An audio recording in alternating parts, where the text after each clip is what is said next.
pena. Vamos a quitar esto. Entonces esto ya lo estabilicé, pues se me cayó sobre la pantalla y le pegó. Afortunadamente creo que no le hizo nada, pero ya la estabilicé, le puse tornillos y ya. Bueno, entonces es la visión de la pena. ¿Por qué? Porque es la madre de la forma y la forma limita. También es, por lo mismo, la madre de lo que es finito y de lo que es limitado, del determinismo, de causa y efecto, de todo eso es la madre. Y cada cualidad siempre va con su opuesta. Vida y muerte, alegría y tristeza, amor y odio, orden y caos. ¿No se va a conectar? Ah, sí me voy a conectar, qué bueno que me dijiste. Porque es que prendo la computadora y me doy por suficiente. Y toda la gente que se podría haber conectado desde las 5:30 está colgada y era tan fácil prenderlo. Join phone room. Y se me pasan, prendo la computadora y ya me doy por satisfecho. Yo dije, no, voltea. No había nadie. No había graba nadie. nada. Hola. ¿Qué creen? Prendí la computadora y se me olvidó poner el Zoom. Ahí estaba yo con mi computadora enfrente muy contento hablando, hasta que alguien de aquí me dijo, es inútil, inútil, inútil. Bueno, entonces volvemos. Yo pensé, Sí, sí tenemos ya luz. Llegó tarde, pero llegó. Y ya nos avisaron que el domingo desde las 7 de la mañana hasta cuando menos las 3 de la tarde no vamos a tener luz. ok, entonces no hay meditación el domingo, El domingo no hay nada. a menos ni presencial o Sí, presencial sí la vas a presencial hacer. sí, porque presencial los que vienen está bien, estarán aquí, pero no hay internet. Ay, no, es una barbaridad esto, pero ni modo. Pasaron los electricistas repartiendo un volantito y ellos son los que me dijeron, porque el volante decía de 7 de la mañana a 10 de la mañana y me dijeron, esa es la línea principal, pero la auxiliar, que es la que usted tiene, no, esa va a durar más. Ah, bueno. Ay, vale. Pues ni modo. Bueno, ok, qué bueno que ya llegó, Mari. Sí, ya tenemos luz. Por Ok. hoy, por hoy. Bueno, entonces la experiencia espiritual de Vina es la visión de la pena. Porque Mario tiene que empezar a grabar. A grabar. Recording in progress. Eso es. Entonces, la experiencia espiritual de Vina es la visión de la pena, porque Vina es la madre de la forma. Y la forma tiene esas características de limitación, determinismo, causa-efecto, finitud. Todo eso tiene que ver con la forma. La forma en general es rígida, es muy difícil, no hay formas procesuales prácticamente. Entonces, la forma impone todo eso. Y cada una de esas cualidades siempre va pegada a su opuesta. Esas opuestas son vida, muerte, alegría, tristeza, amor y odio, orden y caos. Pues finalmente eso hace la desgracia de algunas personas. Por ejemplo, los existencialistas de después de la Segunda Guerra Mundial, pues hablaban precisamente de la nada, Jean-Paul Sartre, y de la muerte, Martin Heidegger. Martin Heidegger decía que la vida es el hombre frente a la muerte, porque es la única certeza que tiene. Y eso le parecía una tremenda desgracia. A mí no. Entonces a mí pues como que no me trastorna nada lo que dice Martin Heidegger. Hay unos autores que dicen que es tremendista y que lo deja a uno estremecido, que creo que tienen mucho miedo a la muerte, pero como yo no le tengo, Entonces aquí el punto es que, pues en última instancia, todos nos vamos a morir y todo lo que empieza termina, y la muerte es la muerte del cuerpo y la muerte del ego, de manera que no es tan importante, pero para Martin Heidegger era una tragedia. Bueno, entonces, en ese sentido, cuando estamos del lado de la vida y no de la muerte, de la alegría y no de la felicidad, del amor y no del odio, y del orden y no del caos, de lo ilimitado y no de lo limitado, de lo infinito y no de lo finito, pues vamos a sufrir muchísimo porque tomamos partido. Y cuando tomamos partido, cada vez que ocurre lo contrario, pues nos va mal. En cambio, cuando vemos los toros desde la barrera, pues no nos importa mucho. Puede pasar esto, puede pasar aquello, porque es el proceso de la vida. Entonces, ¿qué es lo que podemos hacer? Porque en esencia, por cada razón que tenemos para vivir, nos vamos a encontrar también con alguna cosa que sea ocasión de sufrimiento, es decir, razón para no vivir. La visión de la pena es la visión de una vida condenada a caer en las trampas de la forma. Entonces, eso es lo que puede constituir la gran angustia de los seres humanos. Pero ahí tenemos que hacer una consideración importante, y esa consideración estriba en que nosotros mismos, al escoger una posición derivada de, digamos, un aprendizaje automático sin reflexión, nos hacemos desdichados, porque cualquiera que ahonde un poco en el cuerpo del universo y en las razones de la vida, se da cuenta de que las cosas ocurren como tienen que ocurrir, cuando tienen que ocurrir, donde tienen que ocurrir, y que no responden a lo que uno esperaría o se hace la ilusión de tener, o le hicieron y le enseñaron a tener esa ilusión, porque no necesariamente es que uno genere estas cuestiones, sino que la sociedad nos enseña a quién debemos amar y a quién debemos odiar. La sociedad nos enseña en qué consiste la alegría y en qué consiste la tristeza, porque así nos educan, así nos forman. Entonces nosotros respondemos a nuestra formación y sufrimos por aceptarlo sin reflexionar. Vale. Uno de los ejemplos más claros es el matrimonio, que realmente es una condición antesocial que la gente se están conducidas a estar viviendo en una relación de vida de pareja dentro de una condición de matrimonio, algo que los identifique como pareja. Y que determina una forma de vida específica. A partir de esa, otras formas de vida no se pueden hacer. Todo se amarra ahí. Sí, y eso es como, no diré que condicionado, pero muy determinado por el contexto social. Entonces nos dicen que tenemos que vivir así y que sobrellevar todas las consecuencias de vivir así. Y así nos tienen. Y es natural.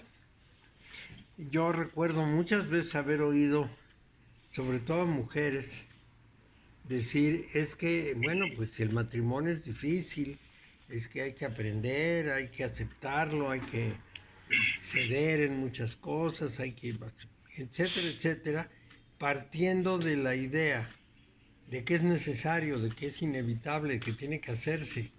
Entonces, pues hay que resignarse, hay que verlo con la resignación necesaria, porque finalmente, pues es una obligación.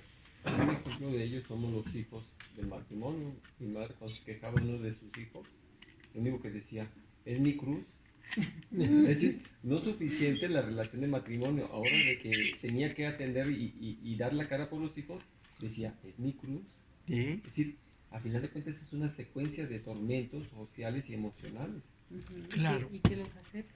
Y que los impone, que son suyos, y así tiene la condición de vivir.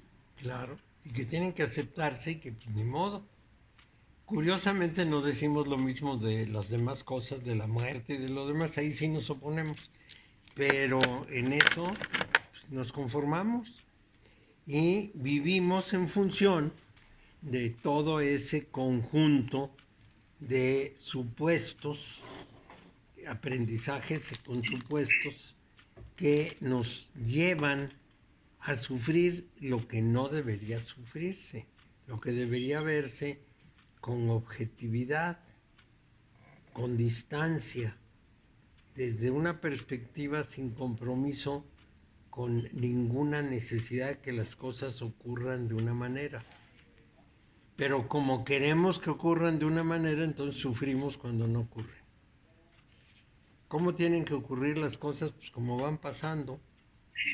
Es la oportunidad de estar en la vida contemplando una gran cantidad de cosas interesantes, viendo desarrollarse una buena cantidad de cosas que tienen mucho valor y pues verlo transcurrir, pero en la medida en que nos comprometemos con una posición, con una meta, con un objetivo, con un deseo, con las ganas de que las cosas pasen conforme a un patrón, pues sufriremos. Y esto no lo vamos a poder evitar.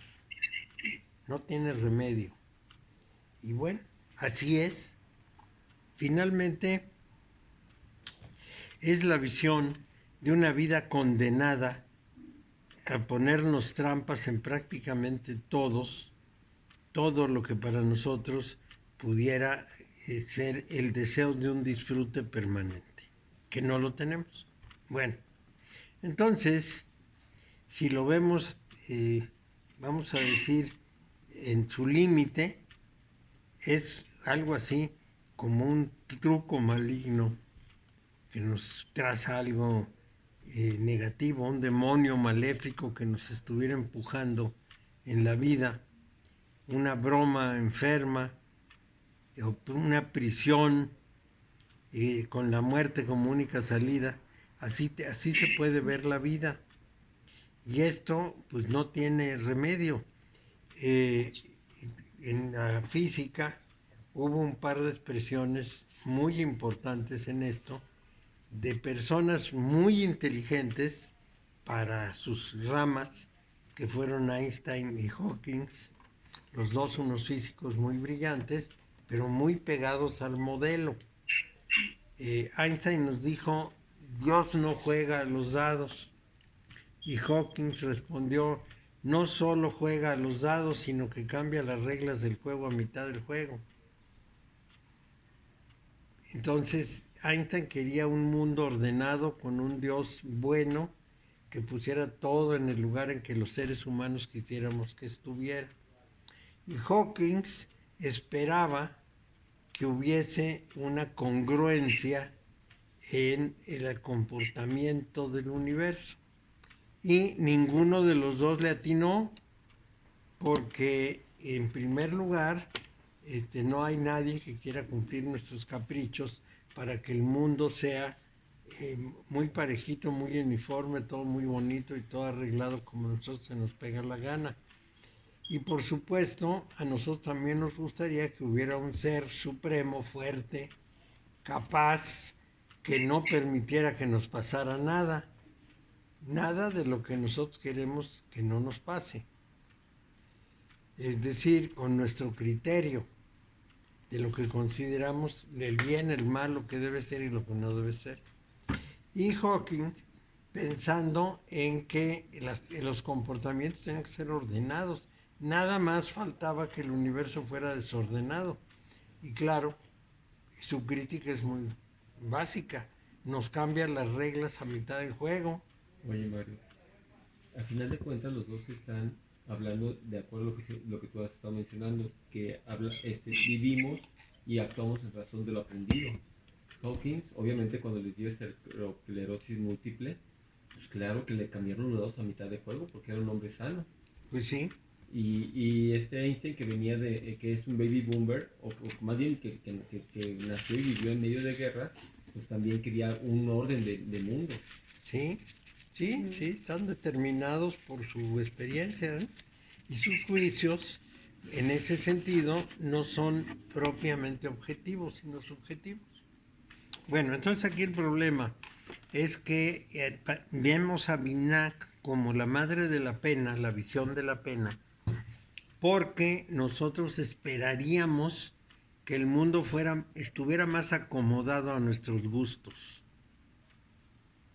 Eso es lo que esperaríamos. Que se portara como a nosotros nos gustaría que se portara, como me dijeron que tenía que ser y con lo que yo debía gozar y divertirme. Porque además también me enseñaron con qué me puedo divertir y con qué no, qué cosas son chistosas y cuáles no son. Todo eso me lo enseñaron. Qué cosas saben bien y cuáles no. Todo un sistema valorativo gigantesco en el que me entrampé, porque desde niño me lo metieron en la cabeza. Y si me zafo, entonces casi me salgo de la sociedad. Porque entonces lo que yo creo, pienso y hago, pues no corresponde a esos ideales trazados desde mi infancia. Bueno, entonces solamente Binah es la madre de la pena cuando tomamos ese punto de vista. La forma nos limita, pues sí, sí nos limita, pero si no tuviéramos limitación, toda la energía se dispersaría. La forma tiene un fin, sí, sí tiene un fin y tiene un principio, y no puede ser todo el tiempo, entre otras cosas, porque si le diéramos a una persona una vida de 500 años, seguramente que no sabría qué hacer con eso. Yo ya me quiero imaginar a una persona que trabaja en una oficina más o menos aburriéndose, es trabajar 480 años para los últimos 20 estar pensionado, pues no lo va a aguantar. Entonces, no reflexionamos. La conclusión es que no reflexionamos. Bueno, entonces, la clásica visión de la pena es lo que nos dijo el Buda. ¿Por qué sufren las personas? Bueno, sufren, dice el Buda, porque la vejez, la enfermedad, la muerte, las pérdidas, las ausencias, y nos da una lista más o menos larga de cosas que nos pueden causar pena.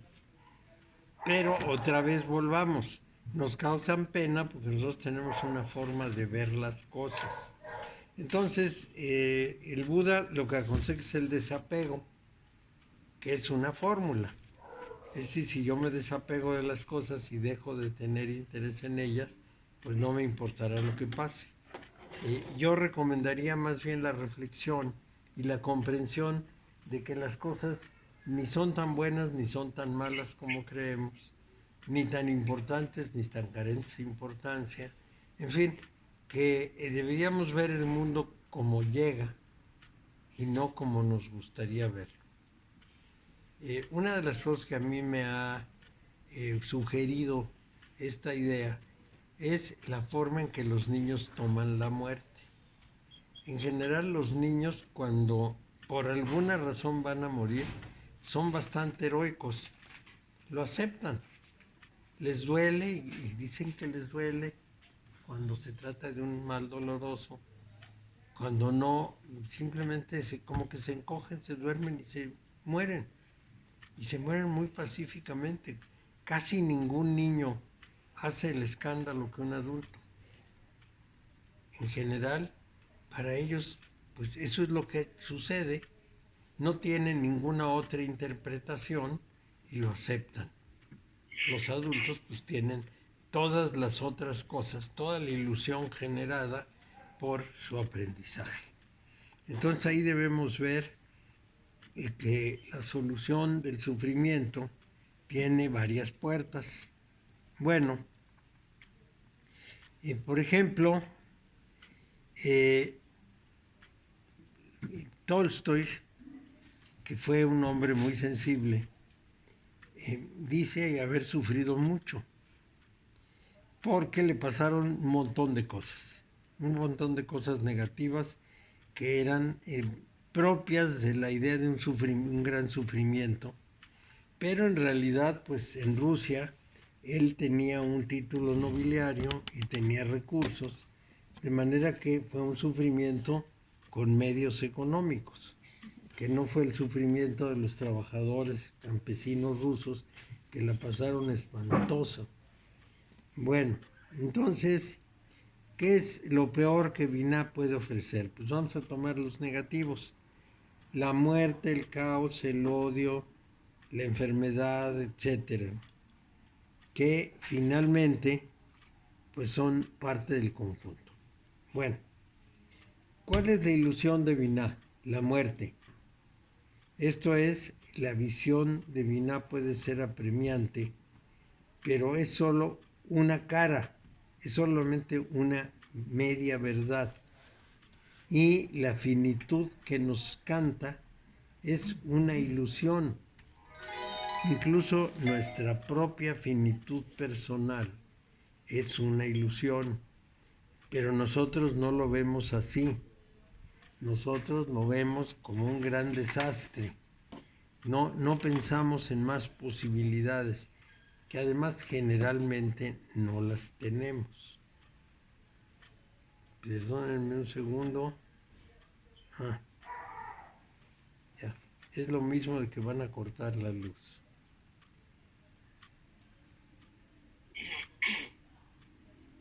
Bueno, entonces el clipot de Vina, por lo tanto, es el fatalismo, la fatalidad de que no vamos a tener, no vamos a lograr, nos vamos a morir, nos van a pasar cosas terribles.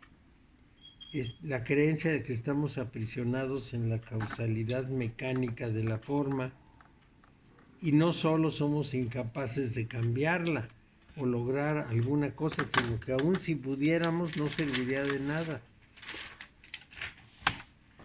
Y entonces pensamos que la felicidad lleva a la tristeza, que todo termina en decaimiento y ruina muy rápido. Todo es vanidad, como dice el Eclesiastés. Yo a veces veo los pueblos en ruinas. En algún video aparece un pueblo de Italia o de Francia que abandonó la gente y que ya está en ruinas, ya no tiene habitantes, está todo desvencijado, las puertas caídas, como que la falta de mantenimiento hace una ruina. Yo eso lo había visto hace mucho tiempo, hace casi 60 años, en El Chico, un pueblo del estado de Hidalgo. El Chico fue un lugar muy próspero durante un tiempo, no solo por la minería, sino porque también tenía un agua mineral muy reconocida. Pero un día todo se acabó, cerraron las minas y dejó de fluir el manantial. Entonces, pues lo que había sido la gloria se convirtió en casas cerradas. Y lo curioso es que la gente dejó su casa montada, la cerró con llave, se fue a otra parte, a donde fuera, muchos de ellos a la Ciudad de México, y nunca más volvieron a su propiedad del Chico. Entonces uno se encuentra con las casas de puerta cerrada, se asoma por las ventanas y ya ve que las termitas se comieron las patas del piano y el piano se cayó, que las cortinas se desgajaron por lo viejas, que lo que sea, que hay plantitas por todos lados. Y uno ve esa ruina y se pregunta, ¿para qué construiría yo una casa muy bonita si después va a acabar en la ruina? Porque uno piensa en la propiedad, no en el uso. Y lo curioso es que aquí, una vez que el uso se vino abajo, a pesar de que la propiedad se mantuvo, pues finalmente se arruinó el lugar. Y como la persona que me llevó había sido de la familia que explotaba el manantial de agua, nos llevó a la casa que tenían y ahí había una cantidad inmensa de botellas para embotellar el agua.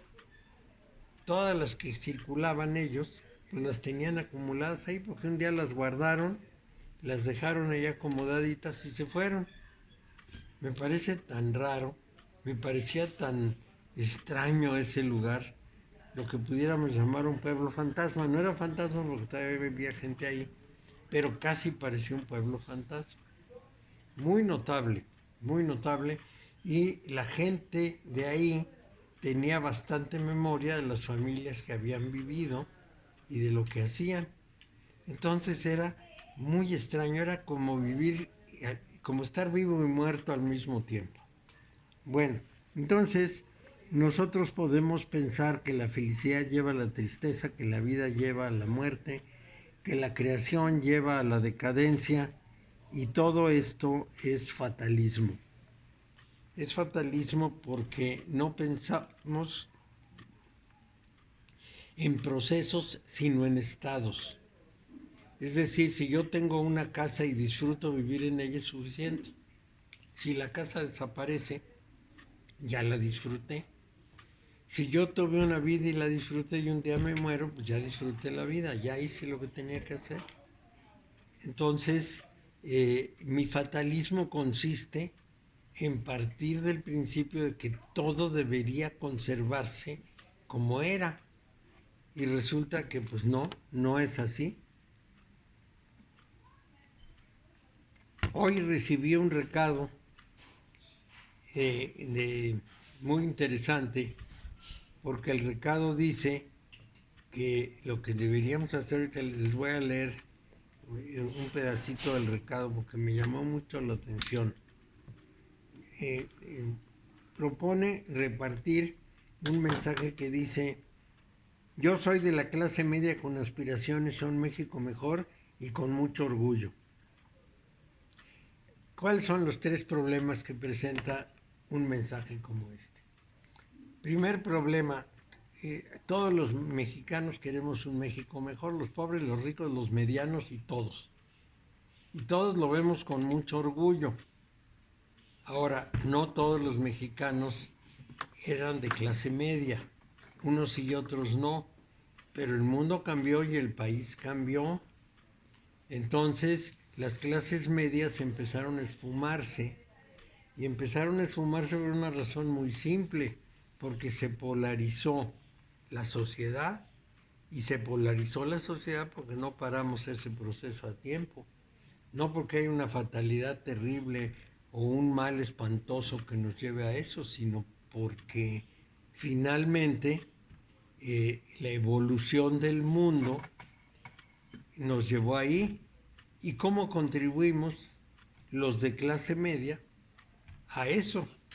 Bueno, contribuimos sumándonos a los procesos que terminaron con la clase media, porque no correspondimos a la conducta de la clase media. Inmediatamente que se pudo, quisimos escalar, quisimos cambiar y ganar posición, y en ese proceso las cosas se hundieron. Vamos a pensarlo así. La clase media tenía un radio por familia, pero después ya querían tener una televisión en cada cuarto. Y claro, ¿qué es lo que propiciaron? Pues un cambio social muy importante. Esto es sencillísimo. Es decir, para que la clase media siguiera siendo la clase media, tendríamos que haber conservado los valores de la clase media, que eran muy precisos y estaban muy bien sentados. Y entonces no se movía de su lugar. Pero, bueno, pues un mundo interesado en mover la economía empezó a seducir a la clase media, y la clase media se metió por un túnel sin regreso. Pero bueno, no estamos hablando de economía y de sociedad, sin embargo es un ejemplo de lo que puede significar esa nostalgia. Es una nostalgia de algo que fue destruido precisamente por la ilusión. Bueno, entonces, el vicio de Binet es la avaricia. La avaricia es, digamos, el extremo de la forma. pero la forma es solo la mitad de la ecuación. El cambio es la otra mitad. Entonces, claro que la vida cambia. Y entonces la forma pues desaparece. Esto es muy importante. Entonces, por un lado nos quejamos de la forma y por el otro lado nos quejamos del cambio. Y al tratar de mantenerse y preservar la forma a expensas del cambio, pues sería la muerte de toda la vida. Se paraliza todo. La Edad Media fue una época de no movimiento. Es decir, si una persona nacía en un feudo cualquiera, su vida pertenecía a ese feudo, él no era libre de irse, él era parte de la propiedad y tenía una posición específica que se iba heredando de padres a hijos. Y esa posición era la que tenía que seguir llevando. Si era siervo, pues tenía que ser siervo toda su vida. Entonces, es imposible salirse en esos casos de una condición, y su condición duró 1000 años. Y ni más ni menos, la Edad Media empieza en el año 500 y termina en el 1500. 1000 años de constancia. No cambió nada. Nada. No cambió la iglesia, no cambió el feudalismo, los señores feudales, la fuerza feudal, todo se mantuvo igualito hasta que llegó el Renacimiento. Entonces todo se transformó. Pero ese no cambio tampoco se ve así como una gran felicidad. Bueno, entonces una mitad de las cosas es la forma, pero la otra mitad es el cambio. Y al tratar de mantener la forma a expensas del cambio, lo que logramos es la muerte. No, te doy un... Ahí está el gato. ahí está el gato. Sí, le ponle el gato. Debería traerlo en el coche, pero mira. Es el que sostiene. Sí. Entonces, ¿cuál es la virtud divina? El silencio. Más allá de la forma, no hay conceptos, no hay ideas, no hay abstracciones y no hay palabras. La forma es la clave en ese caso. Entonces, lo diré de nuevo, más allá de la forma, no hay conceptos, no hay ideas, no hay abstracciones, no hay palabras, no hay nada. Bueno, ahora entremos a Jogma. La experiencia espiritual de Jogma es la visión de Dios cara a cara. Esa tradición que con nosotros tenemos nos dice que a Dios no se le puede ver cara a cara mientras uno esté vivo, y quizá tampoco después de muerto, porque claro, la persona más importante para uno es uno, y entonces, dada su importancia, espera que al morir pues pueda ver a un Dios cara a cara, pero no necesariamente, porque eso nadie lo tiene garantizado. En primer lugar, lo que no tenemos garantizado es que exista un Dios. Lo segundo que no tenemos garantizado es que tenga forma, y además una forma que nosotros identifiquemos. Lo tercero que no tenemos identificado es si con nuestra vibración podemos estar frente a un ser con la vibración que tendría un Dios y realmente poder identificarlo, siquiera darnos cuenta de qué se trata. Es muy difícil, pero muy difícil. Si yo toco en el violín una sonata ¿de quién les puedo decir? De Tchaikovsky, y está tocando una banda, pues la banda hace un ruido tal que pues la sonata ni se va a oír. Y así deberíamos verlo, frente a la presencia divina es de tal magnitud que la presencia de un humano pues es nula. Sí, dime. Mario, y yo siento que el problema es que las religiones establecidas nos han presentado a un Dios desconocido. Sí, Vaya, por ejemplo, dicen, hay que entregarle tu alma a Cristo.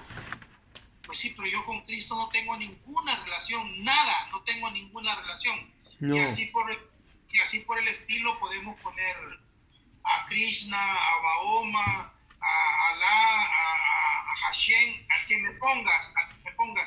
No tengo ninguna relación. Para comenzar, bueno, podría decirte que te respeto, tengo alguna empatía contigo, porque contigo yo soy una persona que estoy trabajando todos los días con los compañeros de la clase. Yo tengo una empatía porque tenemos estas reuniones los jueves, los viernes, los domingos, los días que podemos. Hay una interrelación entre nosotros, pero a estos dioses que me presentan las religiones no hay ninguna interrelación, Mario. no, Ninguna. claro. Si puedes imaginar, te los pintan como se les pega la gana, pero quién sabe quiénes eran y cómo. Es muy difícil, esa es una parte muy difícil. Bueno, pues algunos rabinos, ya que estamos hablando de Cábala, pensaban que podrían morir en éxtasis en algunas de las grandes celebraciones, el mayor santo ensamblaje o el menor, había un mayor y un menor en que se reunían y entonces buscaban una especie de unión con Dios. Y bueno, algunos rabinos murieron durante la ceremonia.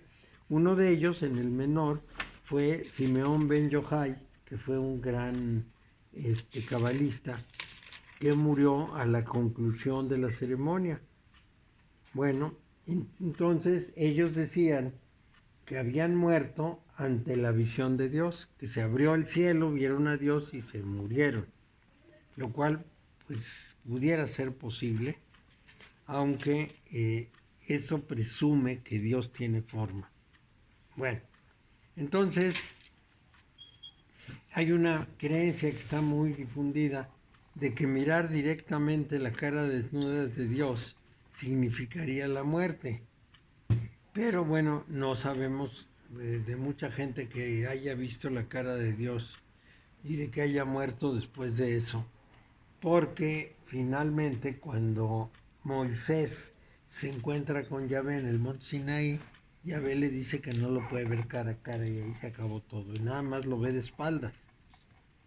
Entonces, justamente Jogma, que está frente a Dios, que lo ve cara a cara, tiene una fuerza ilimitada, sin obstáculos, libre de la forma, es el poder creativo que sostiene al universo.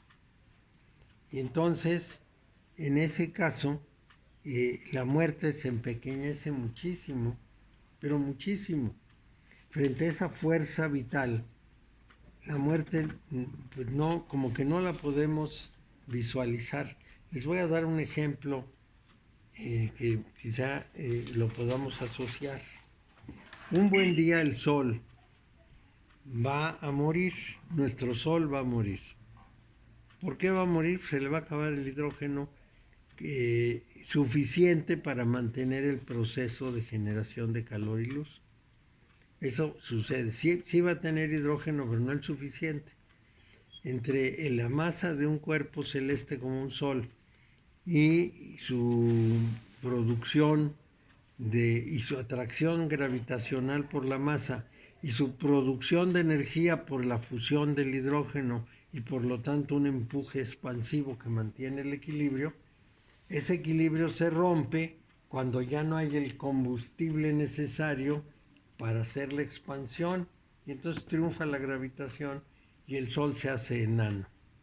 Bueno, pero nosotros lo tenemos enfrente todavía vivo y dicen que va a vivir otros 5,000 millones de años.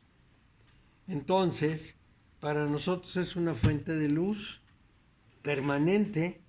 Nosotros no lo podemos ver sino así, y pensar que un día se va a acabar, sufrir porque un día se va a acabar, pues es innecesario. Hace muchos años, hace casi 100 años, Bertrand Russell estaba dando una conferencia y justamente dijo, el Sol se va a acabar dentro de 5,000 millones de años. Y una señora asustadísima pidió la palabra y le dijo, ¿cuántos años dijo?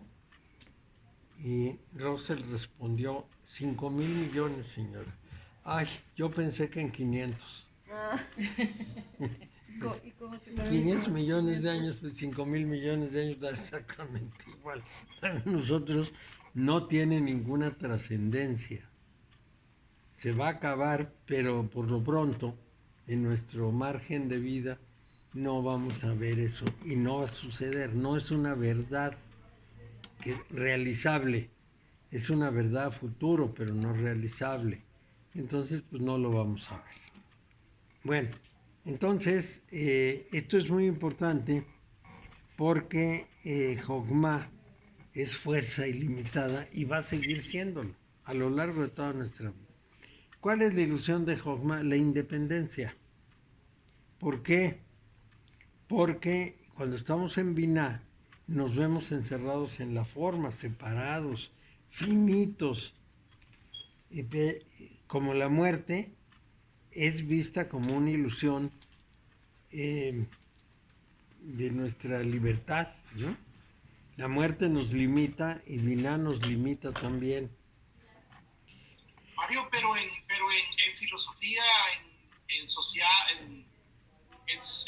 estudios sociales, filosofía, ciencias, todo, no hay nada independiente, todo depende de todo. De todo. Claro, pues si somos un grupo, nosotros somos un suceso completo. No somos pedacitos separados y luego el suceso completo como que es nada más una armadura de los pedacitos. No, somos un proceso social en el que cada uno tiene un papel y no está hecho de pedacitos. Estamos concatenados, ¿verdad? Totalmente. Entonces, ¿qué diríamos? En Binah la ilusión es la forma, pero en Jogma es la independencia. Y nosotros parecemos ser independientes y tener una libre voluntad, pero en realidad en Jogma todos nos alimentamos de lo mismo. Y más de una vez, para completar la idea, nos han dicho que el libre albedrío tiene sus limitaciones, porque cuando yo elijo algo, lo elijo en función de mi aprendizaje.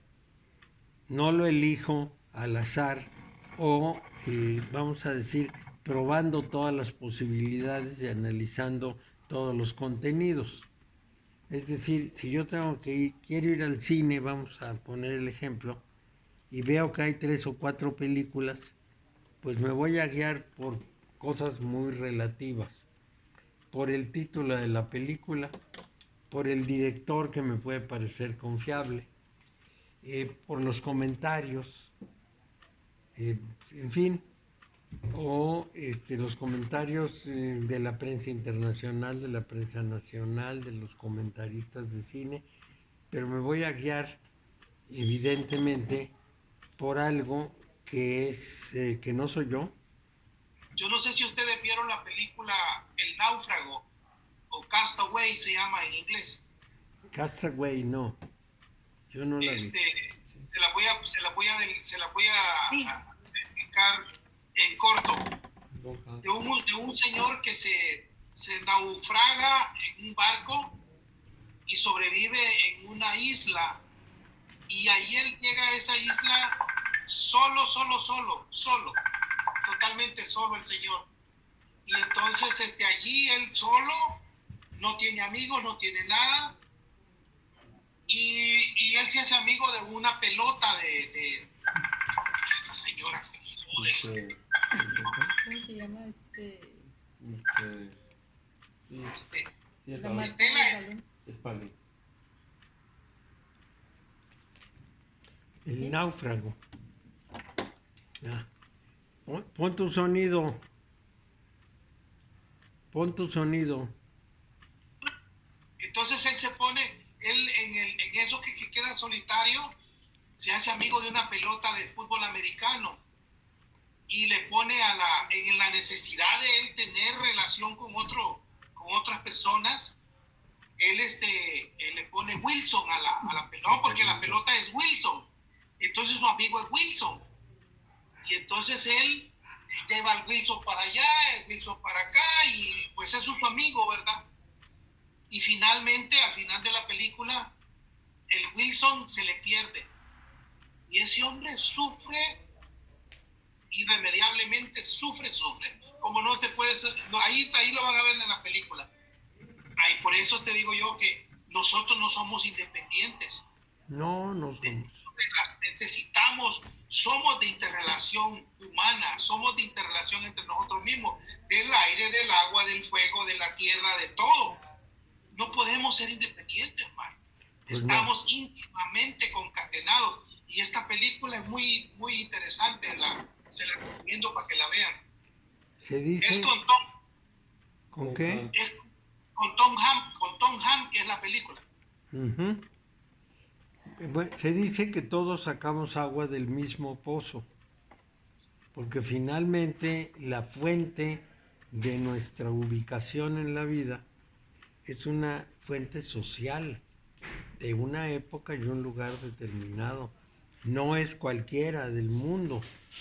Yo no me puedo ubicar en el contexto de la gente de Uganda ni de alguien de la isla del Pacífico, porque no es mi contexto, no es mi sociedad. Entonces me puedo adaptar, pero no es esa mi visión. Mi visión está determinada por el lugar donde nací, con la gente que nací, con lo que piensa, dice, hace, etc. Bueno, la virtud de Jogma es el bien y su vicio es el mal.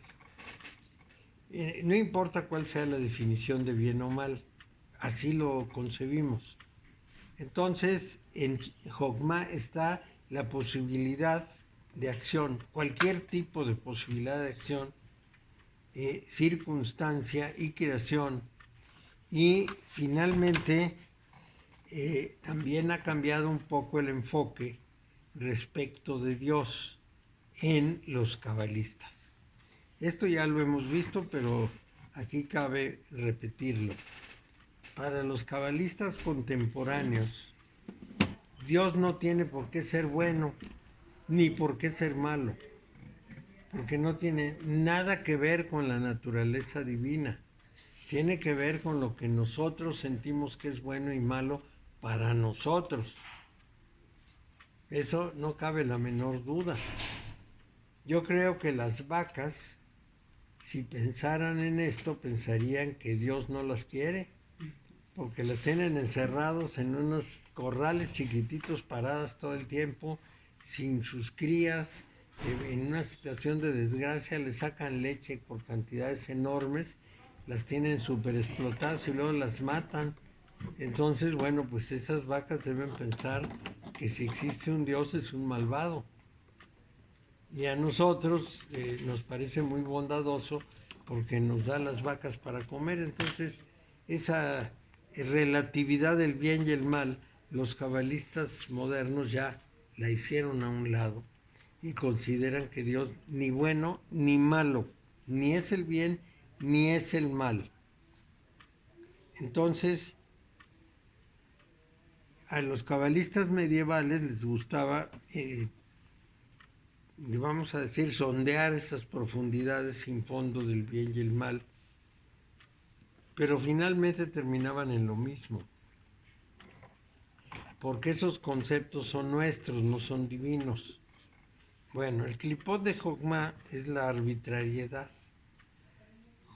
Jogma es característicamente arbitrario, porque es la energía suelta, la energía libre, cruda, creativa, ilimitada.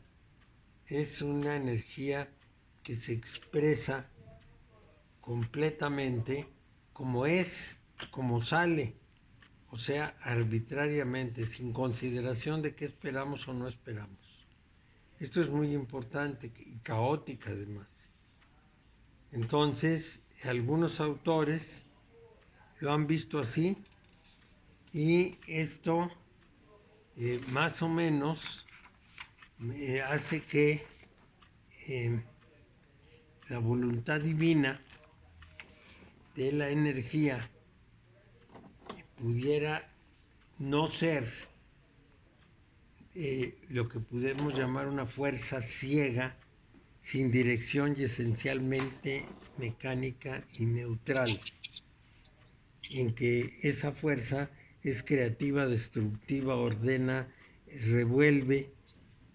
La visión cabalística es que Jokmá contiene forma, de alguna manera, como Binah, en potencia. Y no es correcto ver a Jokmá como pura energía caótica. Es una energía neutral que va hacia un fin. A ese fin es a lo que se ha llamado la voluntad de Dios.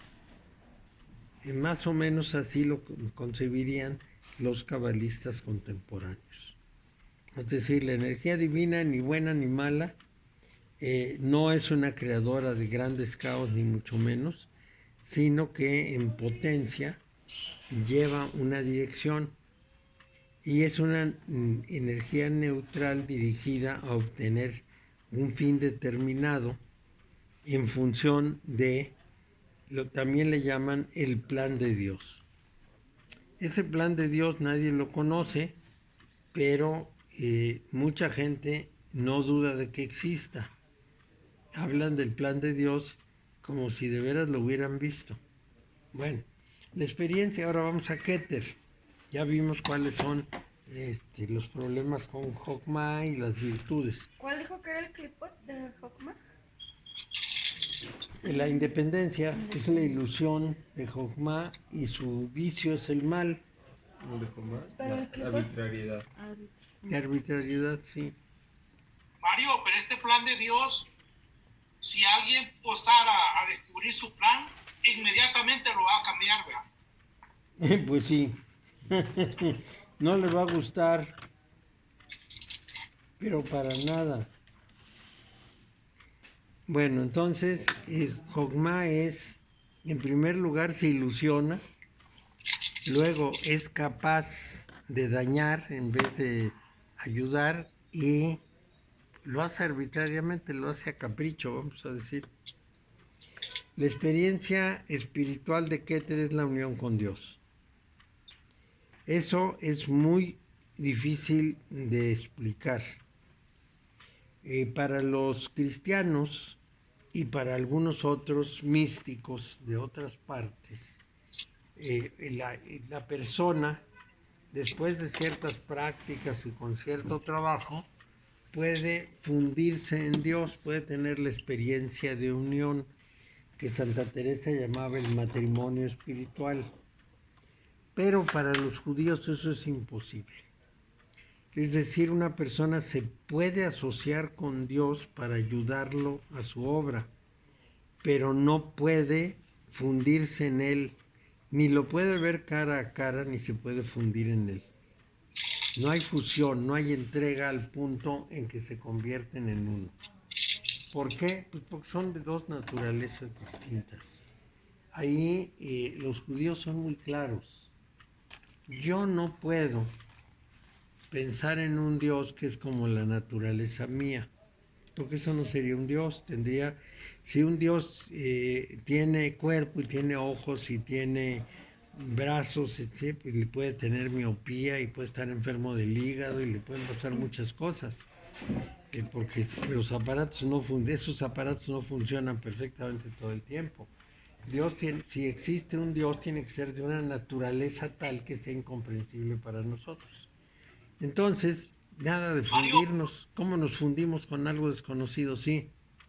Pero las moradas, ¿para qué son? ¿Para fundirse con Dios? ¿O para conocer a Dios? ¿O para asociarse con Dios? No, las moradas son los ejercicios que unos monjas y monjes deben hacer para que los que tienen la gracia de que Dios se haga presente en ellos puedan desarrollar esa presencia, puedan desarrollar esa experiencia hasta lograr una unión que ella llama matrimonio en su séptima morada. Entonces son ejercicios. También la subida al Monte Carmelo de San Juan de la Cruz es un conjunto de instrucciones a sus monjes para que alcancen la experiencia mística, para que, bueno, entren en contacto con Dios. Sin embargo, Santa Teresa nos dice algo muy importante, según mi punto de vista. Ella dice, la primera experiencia de presencia divina es estrujante. La persona no la puede olvidar nunca, la deja totalmente impresionada y totalmente convencida y nunca va a poder hacerla a un lado. Siempre quedará como una huella. Y puede haber otras o puede no haberlas. Hay personas que tienen solo una experiencia y hay personas que tienen una secuencia de experiencias. Pero Santa Teresa dice, esas experiencias estrujantes solo son las primeras. Conforme se avanza, uno entiende que Dios llega cuando quiere, no cuando uno lo llama. Y puede no llegar nunca. Pero si alcanza a llegar a la sexta morada, entonces ya tendrá un compromiso de unión con Dios. Y entonces Dios ya procurará estar presente. Y cuando se llega a la séptima morada, es como un matrimonio. Entonces uno ya no está esperando que llegue para tener una experiencia estrujante, sino que está permanentemente con la persona y ya no se va. Como un matrimonio, entonces ya sabe que está ahí y ya no tiene esos raptos místicos que caracterizan a muchas personas, incluso a ella también tuvo arranques místicos así y la criticaban muchísimo, decían que era de nervios, que era fingido, bueno, la acusaban de todo. Pero ella de pronto estaba con los demás y entraba en el estado de éxtasis. Lo mismo decían de Marcial Maciel. Nada más que como Marcial Maciel se drogaba, pues entonces cuando se le pasaba la mano se quedaba como tonto y decían, está en un éxtasis. No, pues que estaba en éxtasis, estaba pasadote. Pasadote, sí, pero eso es distinto. Y Santa Teresa pues dice que ya en la séptima morada la persona vive permanentemente con la presencia divina y por lo tanto ya no hay sacudidas. Es un estado ideal de paz permanente. Eso es como ella lo ve. Mario, y en el caso de Ramakrishna es parecido, ¿verdad? Pues sí, sí, porque es lo que se obtiene es serenidad. Es paz, una gran paz y un gran equilibrio. Bueno, entonces les decía que la experiencia espiritual de Keter es la unión con Dios, pero finalmente la ilusión de Keter es el logro, el alcanzar el resultado. Entonces, vamos a decir que tenemos una vida, pero en esencia no hay nada que lograr. Los seres humanos no estamos aquí específicamente pensando en que debemos lograr algo que nosotros decidamos. Más bien tendríamos que cumplir algo determinado, que es lo que nos hizo nacer. Y finalmente, la unión con Dios tampoco sería un logro, porque uno siempre es uno con Dios. Y conocer eso no cambia ninguna consecuencia. Los seres humanos, en principio, viven en una unidad con Dios, en una unión permanente. Entonces, no puede ser una meta. Nosotros nos hacemos metas humanas, claro, y sentimos son grandes logros. Si puedo nadar 100 metros en 2 segundos, pues soy un héroe que logró una cosa que otros quisieran lograr. No tiene mayor chiste que eso. Todo el mundo le gustaría nadar rapidísimo. No sé para qué, pero le encantaría hacer esas exhibiciones. Entonces admiran al que hace prodigios. Pero eso es una cosa en el orden humano muy localizado. No, estamos hablando de un gran logro trascendente en el universo, y eso pues no, eso no existe. No hay tales logros trascendentes, tenemos una función específica en la vida. Bueno, entonces, ¿cuál es la meta de la vida? Vivir. El rabino, el Rebbe Nachman, que vivía en Breslov, dijo: no importa qué tan alto llegue uno, siempre hay otro paso.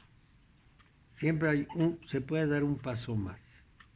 Y por eso nunca sabemos nada y aún no alcanzamos la verdadera meta.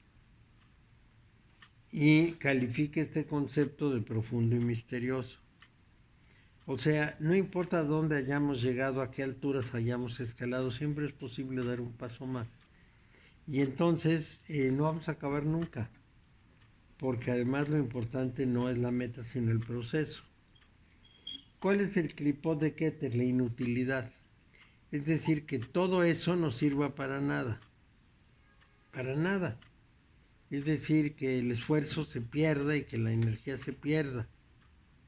Hay quien afirma que quizá la creación fue una mala idea, pero deberíamos considerar que lo que dice la Biblia judía no necesariamente es la verdad universal.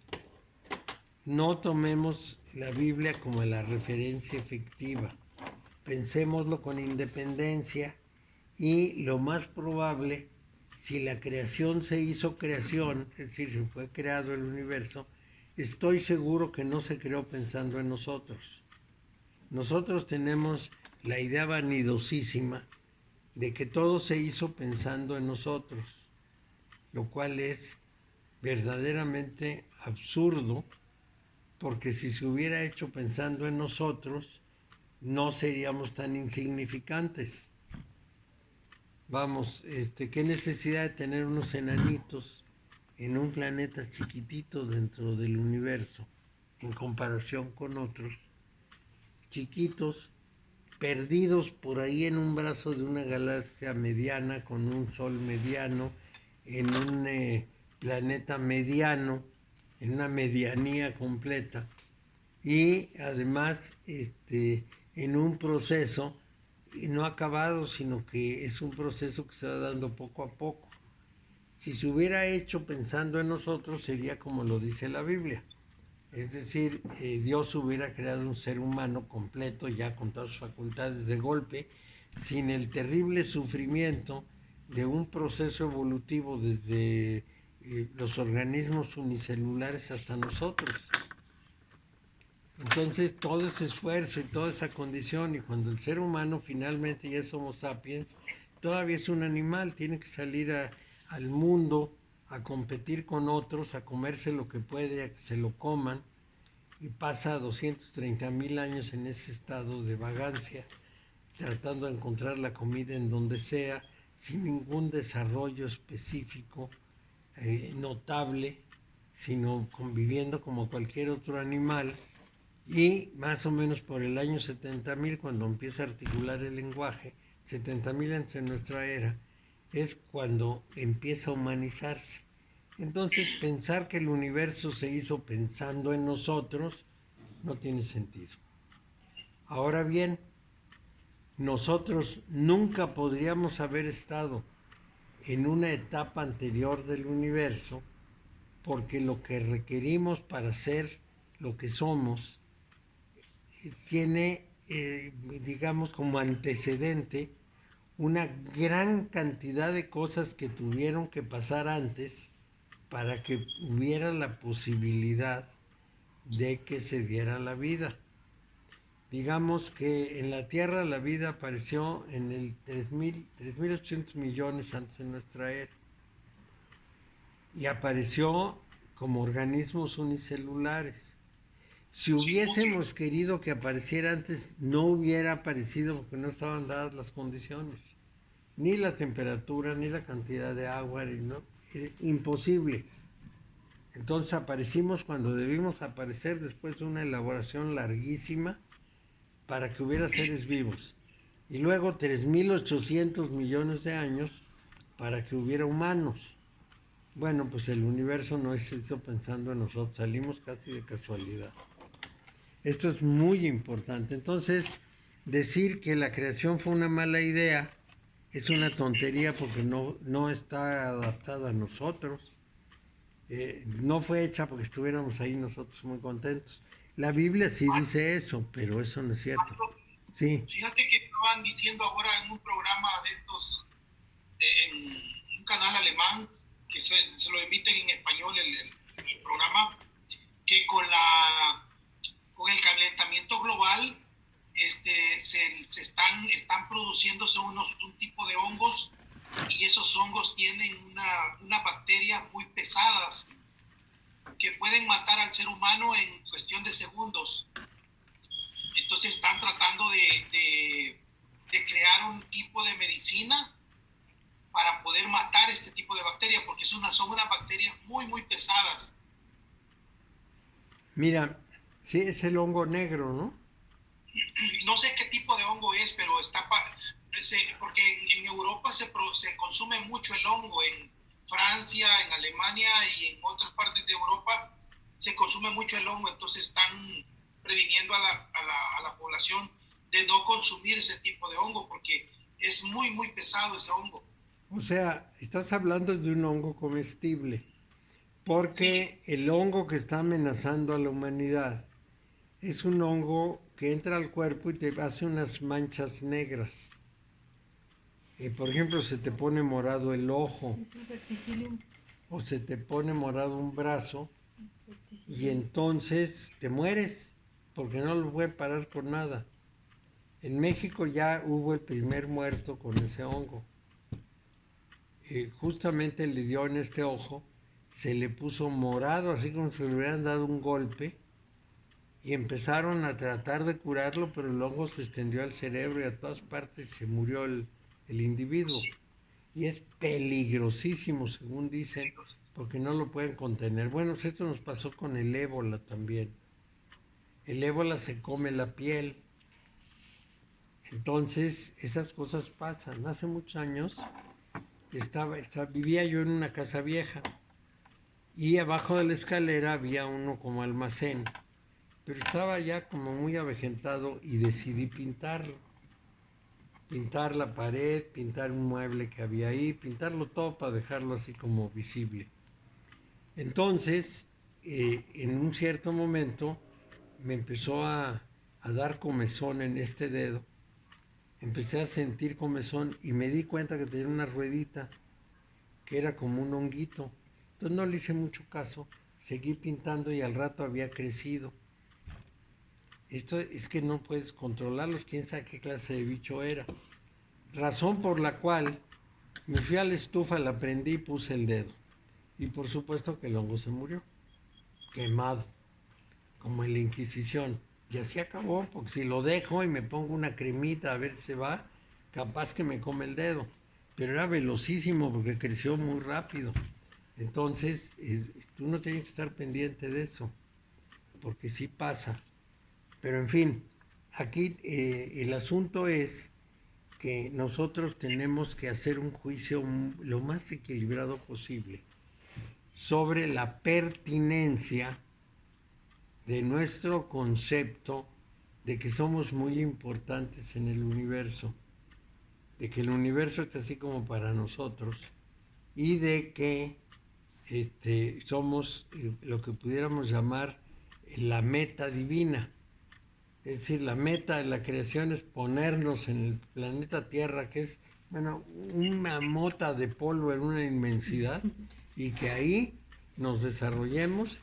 Incluso Dios es capaz de mandarnos a su Hijo para que nos redima quién sabe de qué, porque nunca nos dijeron de qué nos estaba redimiendo. Muy importante. Muy, muy importante. Pablo dijo que nos estaba redimiendo de la esclavitud en que nos tenían los planetas. Esa fue la opinión de San Pablo. Entonces, pero aquí estamos en un asunto muy especial. ¿Todavía hay agua? Sí. Porque tenemos ahí ya los garrafones, no es que no lo puse. Ah, en un ratito más lo pongo. Bueno, entonces, sí. ¿Por qué no qué de los planetas? Lo que dijo Pablo de los planetas. Ah, ya te entendí, sí. Que sí, de pronto como que se me fue. Mira, en el Medio Oriente hubo una gran creencia quiero decir muy extendida, de que el buen Dios había sido desplazado por un Dios de segundo nivel, llamado el Demiurgo. Entonces, Dios había creado un segundo nivel de seres poderosos, uno de ellos el Demiurgo, y ese Demiurgo como que había arrinconado al buen Dios, y entonces se había valido de los planetas para gobernar el mundo. Les llamaban los arcontes, palabra griega referente a un gobernante. Entonces los planetas eran los arcontes o los gobernadores que determinaban la vida de las personas. Es decir, a través de los planetas, las personas se veían obligadas a vivir una forma específica de vida y no podían evitarlo. Si un día una persona, conociendo su carta astral, por ejemplo, veía que había un conflicto planetario importante, no salía de su casa. Estaban siempre vigilantes de cómo influían los planetas sobre ellos, y en ese sentido eran como esclavos los seres humanos, esclavos del Demiurgo a través de sus gobernadores, los planetas. Esto tiene mucho que ver con la astrología, evidentemente, ¿no? Los planetas determinaban prácticamente todo de la vida. La astrología contemporánea dice que el juego planetario solo induce, no obliga. Es decir, solo te presenta una posición que tú eliges o no, pero en aquel tiempo se pensaba que obligaba.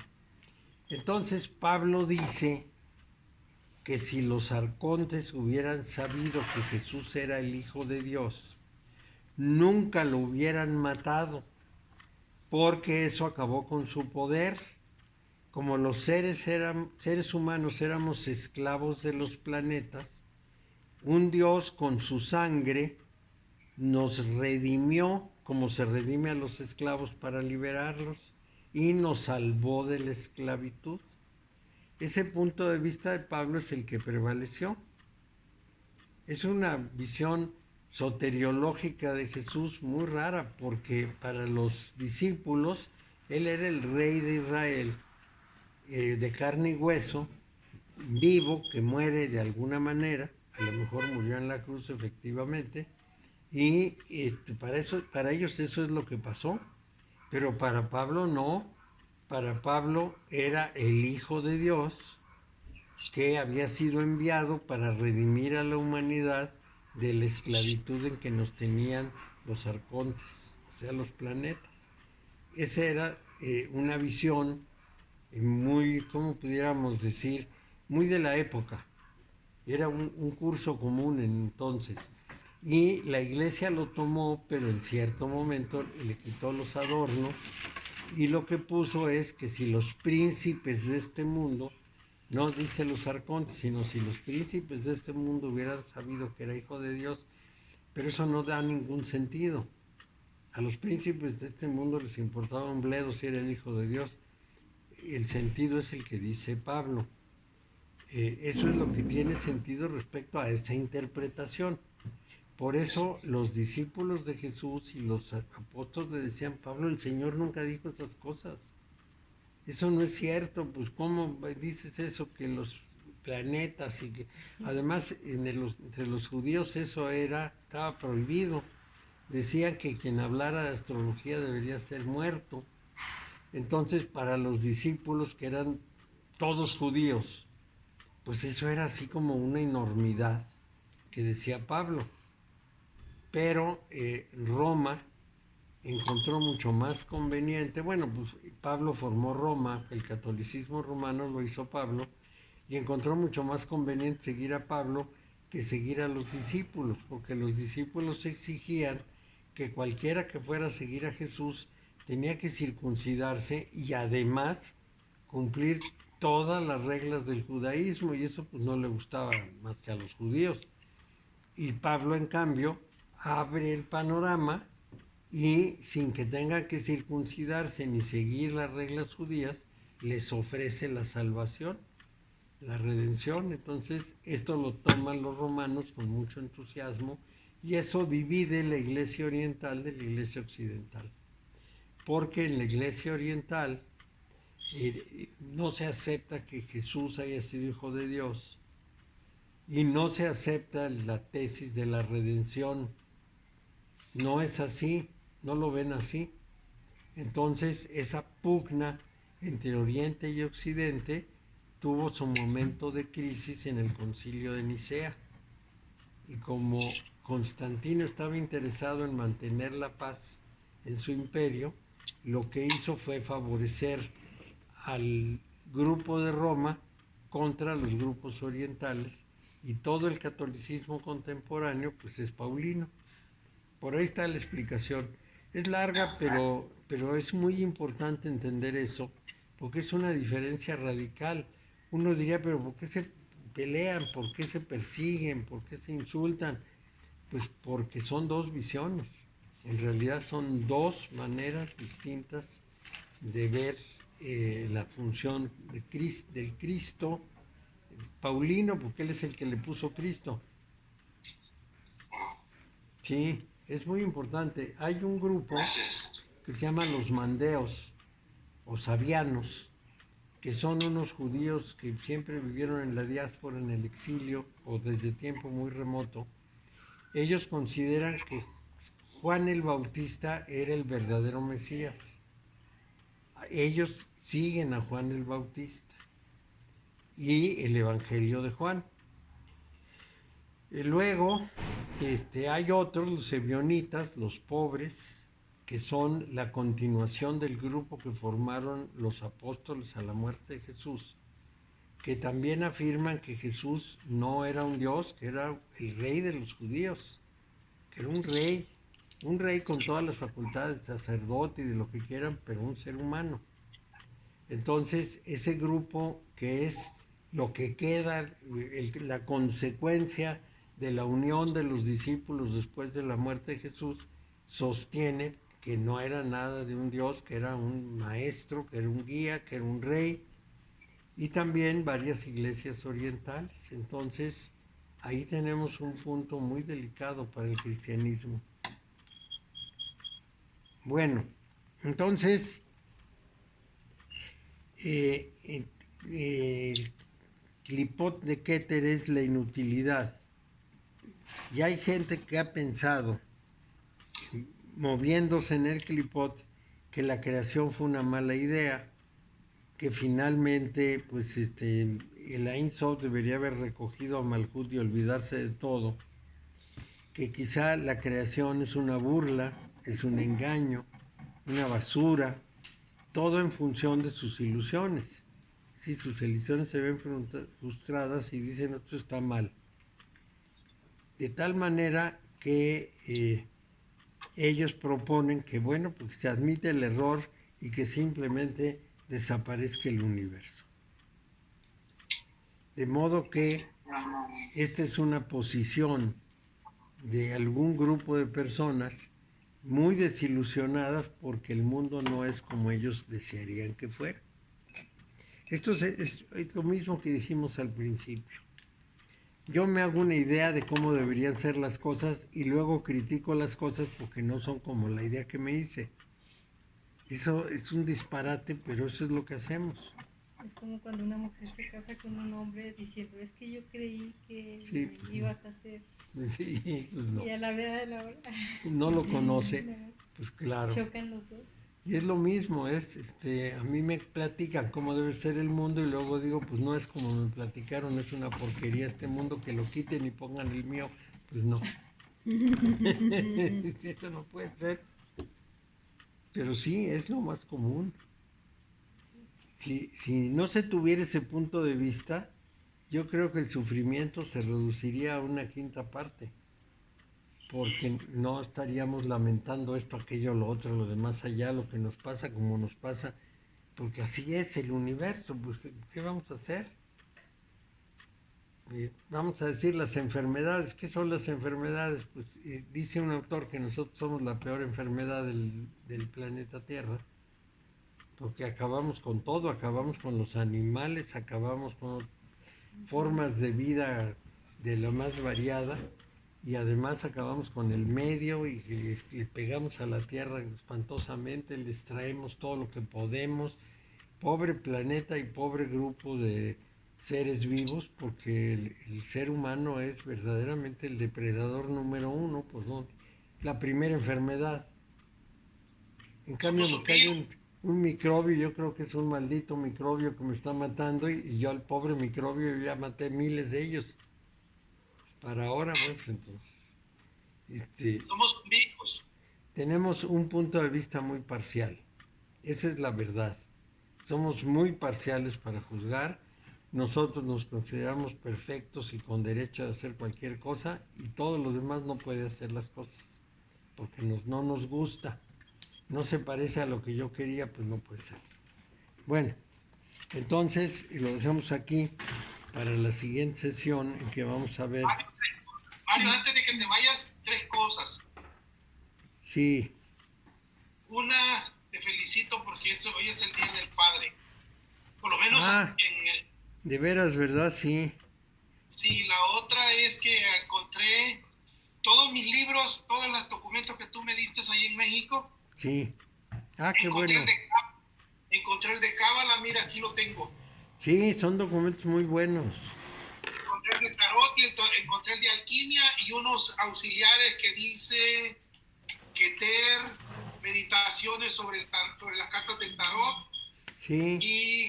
Y cristianismo, Cábala cristiana de una señora Dolcet. Sí. Sí, qué bueno que lo encontraste. Todo esto, la cosa de la corriente, ¿cuándo va a ser? De la energía eléctrica. Este domingo. Entonces no hay problema con el sábado. El sábado no, pero el domingo desde las 7 de la mañana en adelante no habrá luz. Estaba pensando que si en caso puedo agarrar la reunión contigo, sería por teléfono, porque por teléfono se pudiera agarrar.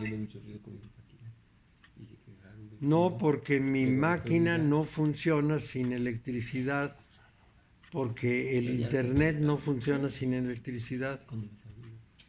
No, porque sería una llamada telefónica, no una llamada. Si es una llamada telefónica, sí, yo conecto en la corriente mi teléfono y lo prendo en la llamada y puede estar presente. Claro que Tal vez como una llamada telefónica, yo estoy tú prendes tu teléfono y yo con mi teléfono. Sí, claro que sí. Así sí. Porque yo tengo llamada ilimitada para México. Sí, yo también tengo una llamada ilimitada, así es que no hay ningún problema. Está bien, Mario. No hay ningún problema en eso. Nada más me avisas o me llamas y yo te contesto y lo dejo conectado. Sí, ya solo lo pones cerca de ahí para que pueda ir toda la reunión. Sí. Está bien, Mario. Bueno. No sé, muchas gracias. Nos vemos. Nos vemos. Que les vaya muy bien. Adiós. Dios. Saludos ahí a Héctor, que es Gracias. Gracias. Pero entonces las enfermedades en realidad no existen, ¿será? Que son las emociones. Pues no, lo que pasa es que cuando un microbio me invade, pues es igual que cuando yo invado su territorio. Él anda por ahí, se mete en mí, come de mí. Esto sí podríamos llamar problema cuando falla un órgano. Pero es que si cuando falla el órgano es cualquiera de dos cosas. O que yo abusé del cuerpo o que tengo una mala herencia. Porque si cuido el cuerpo no debería yo. Generalmente son por abusos del cuerpo. Generalmente son por abuso, sí. Rara vez es que haya un motivo de herencia, porque es muy raro el que tenga una tara familiar. Es muy raro. La Ayurveda dice todo es veneno y todo es enfermedad. Digo, todo es veneno y todo es salud. O sea que Pues sí. En la medida de proporción, o te ayuda o te perjudica.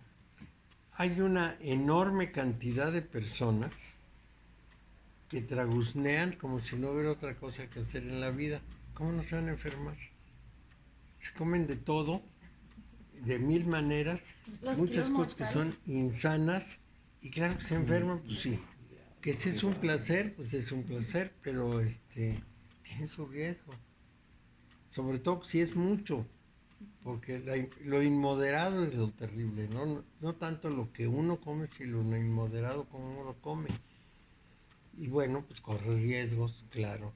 Luego, abusa de ciertas cosas, abusa del alcohol, o abusa del sueño, o hace esfuerzos que no debe, o está en atmósferas inadecuadas. Hay muchísimas cosas.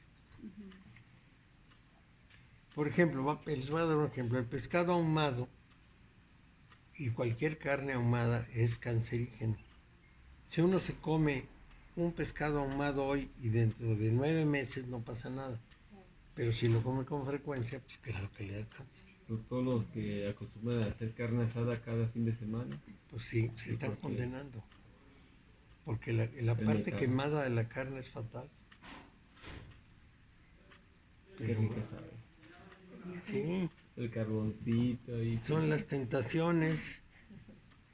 Sí, pues, huele bonito y sabe rico y sí. por eso bajaron los Anunnakis bajaron cuando Sí. vieron a Noé haciendo unas carnes asadas, dijeron. Ay, esto es muy rico. Y No se- sabía eso, que hiciera. A ver. Platícale, Mario, de cuando Noé que Noé encuentra al fin tierra seca. Se baja de la barca y lo primero que hace es que monta una mesa y empieza a asar carne. Los Anunnaki están dando vueltas porque ellos sí sabían que iba a haber la inundación. Entonces están en el cielo en sus aviones dando vueltas. Y con hambre y todos apretados porque no tenían tantas naves como para estar todos y tanta comida como para comer todos. Entonces empiezan a ver que sale humo y ya ese humo les produce una tentación enorme y es gratísimo. El olor de ese humo les resulta gratísimo porque pues claro es comida. Entonces rápidamente bajan a comer con Noé. De ahí sale la idea de que el olor de los animales en sacrificio le es grato a Dios. Pues sí, porque en realidad pues, Dios no come, ¿qué le importaría si los Anunnaki sí? Entonces, atinados ahí. huele Y rico. antes de Noé eran vegetarianos, ya después de Noé todos se hicieron hicieron carnívoros. carnívoros, sí. No, hombre, No qué había arre. plantas, o sea, no había animales. Entonces una vez cada 9 meses. No, pues cada quien. Pues sí, pero hay que ser moderados en todo. Es decir, cuando forzamos el cuerpo, pues nos lo vamos acabando. Eso es natural. ¿Qué les pasa a los futbolistas? Llegan a los 35, 40 años, están estropeadísimos del cuerpo. Las rodillas. ¿Y los boxeadores? No, Mal figurado. decía un médico que atendía medicina deportiva, dice que los peores eran los clavadistas. Decía, por encima de los boxeadores, los clavadistas, porque el impacto del agua, cuando Sí. rompen, no siempre rompen bien, el impacto del agua hacen que queden totalmente estropeados. Dice, por encima de los boxeadores, mis enfermos más lastimados eran los clavadistas. Columna vertebral, cabeza, ¿Qué todo. necesidad? Pero parece que esto no inhibe a las personas. Por ejemplo, Paco hizo Kung Fu y después tomó un trabajo en que tenía que subir esas torres de 60 metros que era muy pesado. Y un buen día se quedó tieso, no se podía ni mover porque se le trabó la columna. Entonces le dije que fuera al médico. Fue al médico, lo vio, le dijo que era necesario hacerle más exámenes, etcétera, ¿no? Pero pues así como que lo hizo a un lado. Y después le volvió a dar. Entonces fue a ver a un ortopedista, se lo recomendaron y lo dejó más o menos bien. Ya con eso ya más o menos puede vivir. Pero se le ocurrió jugar tenis 2 veces a la semana con su hermano. Si uno tiene mala columna y tiene que torcerse y pegar Y el impacto y estar brincando, bueno, yo creo que es lo peor que le pudo uno hacer a la columna. Claro. Pero él dice que no, que está bien, que va bien, que se siente muy bien. Pero al rato un dolor no lo va a dejar pararse. Al rato lo van a tener que operar. todo el Se chueco. quedó sin rodillas y sigue jugando fútbol. Y un hermano de nosotros que creo que ya tiene espolón, creo que tiene Tiene todo. rodillas Tiene- lastimadas porque siempre le han encantado jugar frontón. Y el frontón es de mucho impacto. Golpeteo, brinco. Claro, y Y además sigue tiene que jugando. hacer un Y todo esfuerzo camina todo. con las como piernas. Sambo. Fíjate, yo tengo un alumno que siempre fue muy deportista. Fue desde jugador de fútbol americano y después jugó tenis y jugó